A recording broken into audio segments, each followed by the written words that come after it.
Thank you. ಏನು ಇದು ಹಾಲು ಗುಪ್ಪ ಹಾಕೊಂಡು ಬಂದಿದ್ಯಾ? ಇಲ್ಲ ಮೇಡಮ್, ನಾನು ಸಕ್ಕರೆನೇ ಹಾಕಿದ್ದೀನಿ. ಹಾಗಾದ್ರೆ ನಾನ್ ಸುಳ್ಳು ಹೇಳ್ತೀನಾ?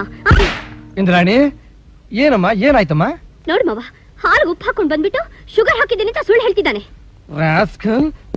ಅಯ್ಯೋ ಅಯ್ಯೋ ಅಯ್ಯ, ತಿಂದು ಮನೆಗೆ ಜಂತು ಎಣಿಸ್ತೀಯಾ? ಇಲ್ಲ ಸರ್, ನಾನು ಅದರಲ್ಲಿ ಸಕ್ಕರೆನೇ ಹಾಕಿದ್ದೆ. ನೋಡ್ತೀನಿ, ಏನಾದ್ರೂ ಹೆಚ್ಚು ಕಡಿಮೆ ಆಗಿದ್ರೆ ನಿನ್ನ ಕೆಲಸ ಡಿಸ್ಮಿಸ್ ಮಾಡ್ಬಿಡ್ತೀನಿ. ನೋಡು ಮಾವ. ಬೇಡವಾ?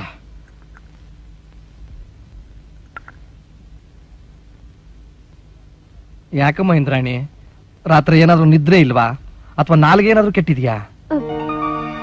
ಮಾವ ಸಿಕ್ಕಾಬಿಟ್ಟೆ ಸಕ್ಕರೆ ಹಾಕ್ಬಿಟ್ಟು ಸಿಹಿ ಮಾಡ್ಬಿಟ್ಟಿದಾನಲ್ಲಮ್ಮ. ಮಾವ ನಾನ್ ಸುಳ್ಳು. ಬಿಡಿ ಸರ್. ಏನಣ್ಣ ಇದು? ಏನಮ್ಮ ಇದು? ಅವನು ಈಗ ತಾಳಿ ಕುಡಿದು ನೋಡಿ. ನೋಡಿದ್ರಾ, ಉಪ್ಪೆ ಹಾಕಿರೋದು. ಉಪ್ಪ? ಏನಮ್ಮ, ಇದಕ್ಕೆ ಸಿಕ್ಕಾಪಟ್ಟೆ ಸಕ್ಕರೆ ಹಾಕಿ ಪಾಯಸ ಮಾಡ್ಬಿಟ್ಟಿದ್ದಾನೆ. ಇದನ್ನ ನೀನ್ ಕುಡಿದ್ರೆ ನಿನ್ನ ಆರೋಗ್ಯ ಏನಮ್ಮ ಆಗ್ಬೇಕು? ನಿನ್ನ ಚಿಕ್ಕ ಮಗುನ ಸಕ್ಕರೆ ಜಾಸ್ತಿ ತಿನ್ನೋದಕ್ಕೆ. ನೋಡಮ್ಮ, ಸಕ್ಕರೆ ಜಾಸ್ತಿ ತಿಂದ್ರೆ ಮೈಗೆ ಒಳ್ಳೇದಲ್ಲಮ್ಮ, ಒಳ್ಳೇದಲ್ಲ. ನೀನ್ ಸುಧಾರಿಸ್ಕೊ, ಕೂತ್ಕೋ. ನೀನ್ ಹೋಗ. ಅಲ್ಲಮ್ಮ, ನಿನ್ ತಂದೆ ತಾಯಿ ತೀರೋದ್ಮೇಲೆ ನಿನ್ ಮನಸ್ಥಿತಿ ಸರಿಯಾಗಿಲ್ಲ, ಹಾಗಂತ ಆರೋಗ್ಯ ಹಾಳು ಮಾಡ್ಕೊಳಕ್ಕಾಗತ್ತಾ? ನೋಡಮ್ಮ, ನಿನಗೇನಾದ್ರು ಬೇಸರ ಇದ್ರೆ ನಮ್ಮ ಹತ್ರ ಹೇಳು, ನಾವು ತಂದೆ ತಾಯಿ ಸ್ಥಾನದಲ್ಲಿ ನಿಂತು ನೋಡ್ಕೊಳ್ತೀವಿ. ಹೇಳಮ್ಮ. ಸಂಕೋಚ ಪಟ್ಕೊಳ್ಳದೆ ಏನ್ ತೊಂದರೆ ಆಗ್ತಿದೆ ಹೇಳು, ಆಸ್ಪತ್ರೆ ಕರ್ಕೊಂಡೋಗಿ ನಾವು ತೋರಿಸ್ತೀವಿ.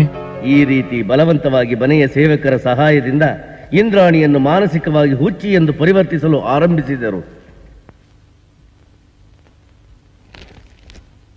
ಹಲೋ, ನಾನಮ್ಮ ಮೂರ್ತಿ ಅಂಕಲ್ ಮಾತಾಡ್ತಿರೋದು. Good morning uncle. ಏನ್ ವಿಷಯ? ನನ್ ಮಗ ಗೋಪಿ ದೊಡ್ಡಬ್ಬ ಇವತ್ತು. ಹೌದಾ? ನೀನ್ ಬರ್ಲೇಬೇಕಂತಮ್ಮ, ಇಲ್ಲದೆ ಕೇಕ್ ಕಟ್ ಮಾಡೋಲ್ಲ ಅಂತ ಹಠ ಮಾಡ್ತಿದ್ದಾನಮ್ಮ. ಶೋರ್ ಶೋರ್, ಡೆಫಿನೆಟ್ ಆಗಿ ಬರ್ತೀನಿ. ಎಕ್ಸ್ಕ್ಯೂಸ್ ಮೀ, ಏನು ಎಲ್ಲ ಆಚೆ ನಿಂತಿದ್ದೀರಾ? ಮಗು ಕೇಕ್ ಕಟ್ ಮಾಡಿದ್ದಾಯ್ತಾ? ಏನೋ ಕೇಕಾ? ಏನಮ್ಮ ಮಾತಾಡ್ತಿದ್ದೆ ನೀನು? ಏನಂಕಲ್ ತುಂಬಾ ಬೇಜಾರಾಗಿದ್ದೀರಿ? ಓಹೋ, ನಾನ್ ಲೇಟ್ ಆಗಿ ಬಂದೆ ಅಂತನಾ? ಏನ್ ಮಾಡೋದು ಅಂಕಲ್, ಆಫೀಸ್ ನಲ್ಲಿ ತುಂಬಾ ಕೆಲಸ ಆಯ್ತು, ಅದನ್ನ ಮುಗಿಸ್ಕೊಂಡು ಬರೋದಕ್ಕೆ ಲೇಟ್ ಆಯ್ತು. Sorry uncle. ಹೌದು, ಗೋಪಿಯಲ್ಲಿ ನಾನು ಅವ್ನು ನೋಡ್ಬೇಕು, ಅವನಿಗೆ ಟ್ರೀಟ್ ಮಾಡ್ಬೇಕು.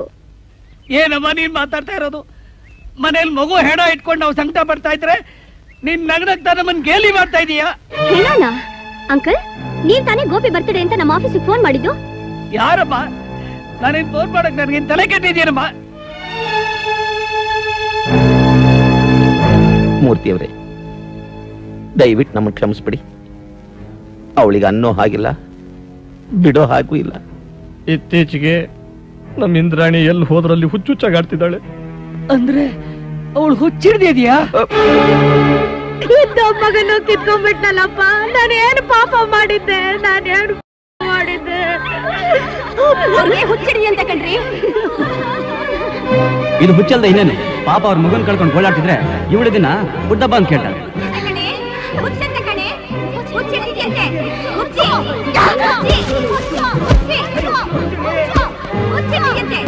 ಹೀಗೆ ತಮ್ಮ ಬಂಧು ಬಳಗ, ಕಾರ್ಯಾಲಯದ ಸಿಬ್ಬಂದಿ ವರ್ಗದವರಲ್ಲಿ ಇಂದ್ರಾಣಿಯ ಹುಚ್ಚುತನದ ಬಗ್ಗೆ ನಂಬುವಂತೆ ಕೆಟ್ಟದಾಗಿ ಹರಡಿದರು. Madam coffee. ಯಾಕೆ ಮೇಡಮ್ ಹೊಡಿತೀರಾ? ಹೊಡಿಯೋದಲ್ಲ, ನಿಮ್ಮನ್ನೆಲ್ಲ ಸಾಯಿಸ್ಬಿಡ್ತೀನಿ. ಮೊದಲಿನಿಂದ ತೊಲಗಿ. Get out. ಮನೆ ಬಿಟ್ಟು ತೊಲಗಿಸೋದು ಅವ್ರನ್ನಲ್ಲಮ್ಮ, ಈ ಲೋಕಾನೇ ಬಿಟ್ಟು ತೊಲಗಿಸೋದು ನಿನ್ನನ್ನ. How dare you to say like this? ಇದು ನನ್ನ ಮನೆ, ನನ್ನ ಮನೆ. ಅನ್ನ ತಿಂದಿರೋ ನಾಯಿಗಳು ನೀವು. ಮೊದಲಿನಿಂದ ಆಚೆ ಹೋಗಿ, ಇಲ್ಲಿ ಯಾರು ಇರೋದು ಬೇಡ, ಹೋಗಿ. ಯಾಕೆ ಸುಮ್ಮನೆ ಕಿರಿಚ್ಕೊಂಡು ಕಂಟ್ಲ ಹರ್ಕೊಳ್ತೀಯ? ಕೂಗಾಡೋದು ಮೈಗೊಳ್ಳೇದಲ್ಲ. ಬಾಯಿ ಮುಚ್ಕೊಂಡು ಸುಮ್ಮನೆ ಬಿದ್ರು. ನಿಮ್ಮನ್ನ ಹಾಗೆ ಮನೆಯಿಂದ ಓಡಿಸ್ಬೇಕು ಅಂತ ನನಗೆ ಚೆನ್ನಾಗಿ ಗೊತ್ತು. I will Call of the police. ನಿಮ್ಮನ್ನ ಜೈಲಿಗೆ ಕಳಿಸ್ತೀನಿ. ಫೋನ್ ಮಾಡೋದಕ್ಕೆ ಕನೆಕ್ಷನ್ ಇದ್ರಲ್ವಾ? ನೀನು ತುಂಬಾ ಬುದ್ಧಿವಂತೆ ಅಂತ ಎಲ್ಲಾ ಫೋನ್ ಕನೆಕ್ಷನ್ ತಪ್ಪಿಸ್ಬಿಟ್ಟಿದ್ದೀವಿ. ನೀನು ಹುಚ್ಚಿ ಅನ್ನೋದನ್ನ ಜನಕ್ಕೆ ಸಾಬೀತುಪಡಿಸಿದ್ದಿ. ಹುಚ್ಚತನದಲ್ಲಿ ಏನ್ ಮಾಡ್ಕೊಂಡ್ಬಿಡ್ತೀವಿ ಅಂತ ಅನುಮಾನ ಬಂದು ನಮ್ಮ ಮನೆಯಲ್ಲಿ ಇದ್ದದ್ದ ರೈಫಲ್ಲು, ರಿವಲ್ವಾರು, ಪಿಸ್ತೂಲು ಎಲ್ಲಾನ ಪೊಲೀಸ್ ಸ್ಟೇಷನ್ಗೆ ಹ್ಯಾಂಡ್ ಓವರ್ ಮಾಡ್ಬಿಟ್ಟಿದ್ದೀವಿ. ಈಗ ಹೊರಗಡೆಯಿಂದ ಯಾರು ಒಳಗ್ ಬರೋ ಹಾಗಿಲ್ಲ, ನೀನು ಹೊರಗೆ ಹೋಗೋ ಹಾಗಿಲ್ಲ, ಆಫೀಸ್ ಕೆಲಸ ನೋಡ್ಕೊಳ್ಳೋ ಹಾಗಿಲ್ಲ. ಒಳ್ಳೆ ಮಾತಿಂದ ನಿನ್ನ ಹೆಸರಲ್ಲ ಆಸ್ತಿನಲ್ಲ ನಮ್ಮ ಹೆಸರಿಗೆ ಟ್ರಾನ್ಸ್ಫರ್ ಮಾಡ್ಬಿಡು. ಇಲ್ಲ ಅಂತ ಅಂದ್ರೆ ನಿಮ್ಮ ಅಪ್ಪ ಅಮ್ಮನ ಜಾಗಕ್ಕೆ ನಿನ್ನನ್ನು ಟ್ರಾನ್ಸ್ಫರ್ ಮಾಡ್ಬಿಡ್ತೀವಿ.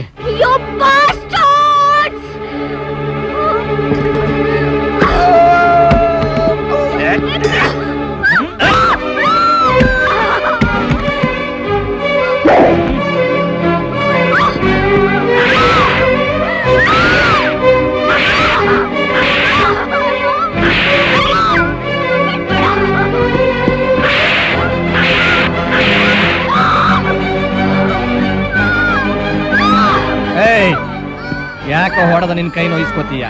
ಅದಕ್ಕೆ ಬೇರೆ ಉತ್ತರ ಇದೆ ಕಣೋ ಡಾಕ್ಟ್ರೇ.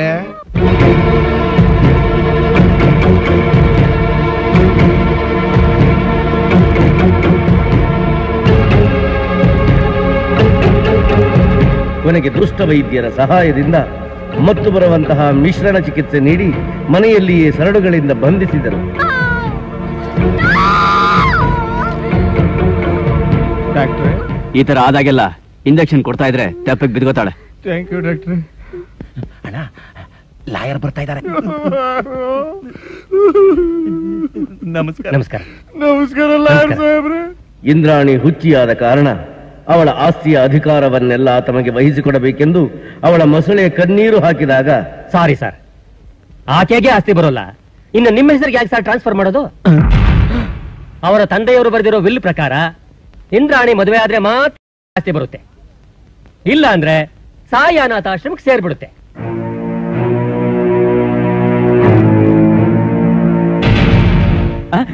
ಹುಚ್ಚು ಅಂತ ದೊಡ್ಡ ಹುಚ್ಚೇನಲ್ಲ ಬಿಡಿ. ತಂದೆ ತಾಯಿಗಳನ್ನ ಕಳ್ಕೊಂಡಿರೋ ಫೀಲಿಂಗು ಒಡ ಹುಟ್ಟಿದವ್ರು ಬೇರೆ ಇಲ್ಲ ನೋಡಿ. ಮದುವೆಗೆ ಬಂದಿರೋ ವಯಸ್ಸು ಇದೆಲ್ಲ ಸೇರಿ ಒಂದು ಚೂರು ಅಪ್ಸೆಟ್ ಆಗ್ಬಿಟ್ಟಿದಾರೆ ಅಷ್ಟೇ. ಅಂದ್ರೆ ಮಗುಗೆ ಮದುವೆ ಮಾಡ್ಬಿಟ್ರೆ ಹುಚ್ಚ ಬಿಟ್ಟು ಹೋಗುತ್ತಾ ಡಾಕ್ಟ್ರೆ? ಆಸ್ತಿಯನ್ನೇ ನುಂಗಲು ತೀರ್ಮಾನಿಸಿದರು. ಅಯ್ಯೋ ಅದಿರ್ಲಿ, ನನ್ನ ಮಕ್ಕಳ ಕೈಗೆ ನಮ್ಮ ಮಾವ ಹ್ಯಾಕ್ ಸಿಕ್ಕಾಕೊಂಡ ಅದನ್ನ ಮೊದಲು ಹೇಳಿ. ನೀನು ಹಳ್ಳಿಯನ್ನು ಬಿಟ್ಟ ಮೇಲೆ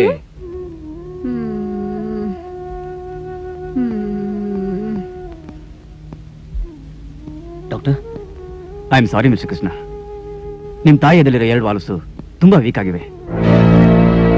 ಔಷಧಿ ಕೊಡೋದ್ರಿಂದ ಏನೂ ಪ್ರಯೋಜನ ಇಲ್ಲ. ಬೈಪಾಸ್ ಸರ್ಜರಿ ಮಾಡಲೇಬೇಕು. ಬೈಪಾಸ್ ಸರ್ಜರಿ, ಅದಕ್ಕೆ ಸುಮಾರು ಎಷ್ಟು ಖರ್ಚಾಗಬಹುದು ಡಾಕ್ಟರ್? 4 to 5 lakhs ಆಗಬಹುದು. 4 to 5 lakhs. ನಿನ್ನ ಮಾವನ ಈ ಸಂದಿಗ್ಧ ಪರಿಸ್ಥಿತಿ ಅರಿತ ಆ ಇಂದ್ರಾಣಿಯ ಮೋಸಗಾರ ಮಾವಂದಿರು ಹುಚ್ಚಿರುವ ತಮ್ಮ ಅಕ್ಕನ ಮಗಳಾದ ಇಂದ್ರಾಣಿಯನ್ನು ವಿವಾಹವಾದರೆ ಮಾತ್ರ ನಿನ್ನ ಅಜ್ಜಿಯ ಶಸ್ತ್ರಚಿಕಿತ್ಸೆಗೆ ವೆಚ್ಚವಾಗುವ ಹಣ ನೀಡುತ್ತೇವೆ ಅಂದರು. ಗತ್ಯಂತರವಿಲ್ಲದೆ ನಿನ್ನ ಮಾವ ತನ್ನ ತಾಯಿಯ ಪ್ರಾಣ ಉಳಿಸಿಕೊಳ್ಳುವ ಆಸೆಯಿಂದ ಇಂದ್ರಾಣಿ ಹುಚ್ಚಿ ಎಂದು ತಿಳಿದರೂ ವಿವಾಹವಾಗಲು ಒಪ್ಪಿದ.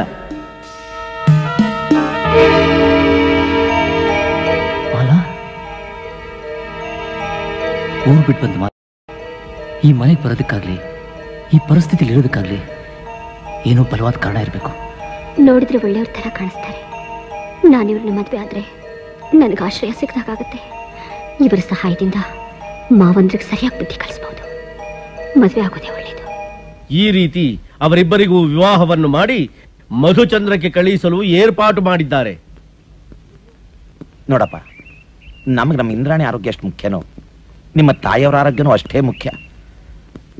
ಇಂದ್ರಾಣಿ ದೃಷ್ಟಿನಲ್ಲಿ ಹನಿಮೂನ್ ಹೊರಟಿದ್ರು ಮಧ್ಯದಲ್ಲಿ ನಿನ್ ತಾಯಿ ಹತ್ರ ಕರ್ಕೊಂಡು ಹೋಗೋ ವ್ಯವಸ್ಥೆ ಮಾಡ್ತೀವಿ.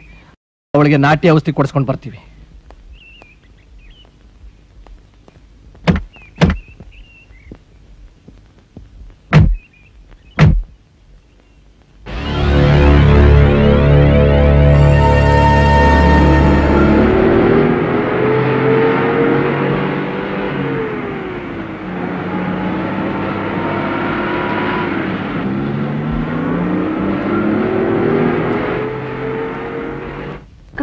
ಮಾವ, ಯಾಕೆ ನಿಲ್ಸಿದ್ರಿ? ಸ್ವಲ್ಪ ಕೆಲಸ ಇದೆಯಮ್ಮ. ಕೃಷ್ಣ ಬಾಯ್ಲಿ.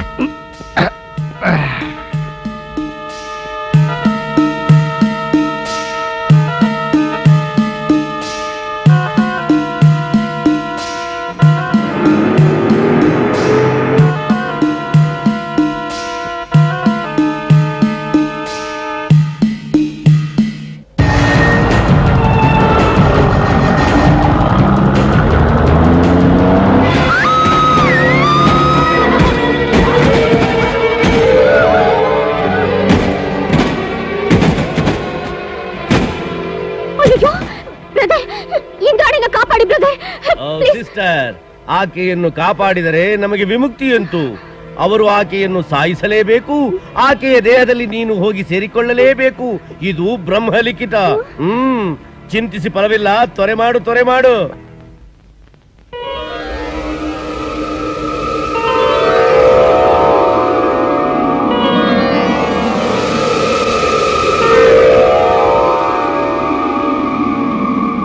ಸಿಸ್ಟರ್, ಇದು 5 ಲಕ್ಷ ರೂಪಾಯಿ ಕ್ಯಾಶ್ ಇದೆ, ತಗೊಳ್ಳಿ. You are under arrest. ಯಾಕೆ? ಇಂದ್ರಾಣಿ ಅವ್ರನ್ನ ಕಾರ್ ಆಕ್ಸಿಡೆಂಟ್ ಅಲ್ಲಿ ಕೊಲೆ ಮಾಡಿ ಅವ್ರ ಹತ್ರ ಆಗಿದ್ದ ದುಡ್ಡನ್ನ ದೋಚ್ಕೊಂಡ್ ಬಂದಿದ್ದೀರಿ ಅಂತ ನಮ್ಗೆ ಕಂಪ್ಲೇಂಟ್ ಬಂದಿದೆ. ಏನ್ ಹೇಳ್ತಾ ಇದ್ದೀರಾ? ಇಂದ್ರಾಣಿನ ನಾನ್ ಕೊಲೆ ಮಾಡ್ತಾ? ನೀವೇನ್ ಹೇಳಿದ್ರು ಬಂದು ಸ್ಟೇಷನ್ ಅಲ್ಲಿ ಹೇಳಿ. ಕಾನ್ಸ್ಟೇಬಲ್